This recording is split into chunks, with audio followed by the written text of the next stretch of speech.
Hi నమస్కారం. ఒక village లో షూటింగ్ లో ఉన్నాను. అదే ఈ getup. It's very interesting film. ఇక్కడ ఉన్నప్పుడు ఇప్పుడే నాకు ఈ ఆన్లైన్ లో మళ్ళీ మీడియాలో ఒక ఆన్లైన్ గేమింగ్ యాప్ దాని గురించి నేను చేసిన ఒక యాడ్ గురించి డిస్కషన్ జరుగుతోంది. అందరినీ ప్రశ్నించి నేను సమాధానం చెప్పాలి కదా, ఎందుకంటే చాలా మంది క్వశ్చన్ చేస్తున్నారు మీరు ఎలా చేస్తారని. అది ఒక 2016, ఒక 9 years బ్యాక్ ఇలాంటి ఒక యాడ్ నా దగ్గరకు వచ్చింది. నేను చేశాను, నిజం.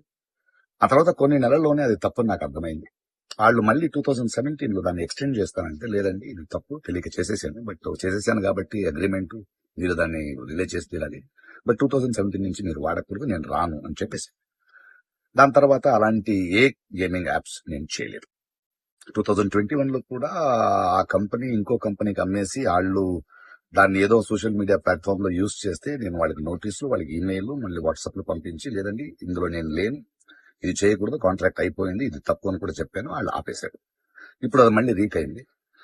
దానివల్ల ఈ సమాధానం పోలీస్ డిపార్ట్మెంట్ నుంచి నాకు ఇంకా ఏది రాలేదు. వస్తే వాళ్ళకి నేను సమాధానం చెప్తాను. బట్ మీకు సమాధానం చెప్పాల్సింది నా బాధ్యత. So 2017, 9 years back for 1 year contract నేను చేసింది నిజం. అది తెలిసిన తర్వాత దాన్ని ఆపింది నిజం. ఆ తర్వాత నేను చేయలేదు అనేది కూడా నిజం. ఈ మాట మీకు చెప్తున్నాను. ఇంకో విషయం, దయచేసి యంగ్స్టర్స్, ఇలాంటి గేమింగ్ యాప్ అది ఒక వ్యసనం. ప్లీజ్ మీ జీవితాన్ని కోల్పోండి.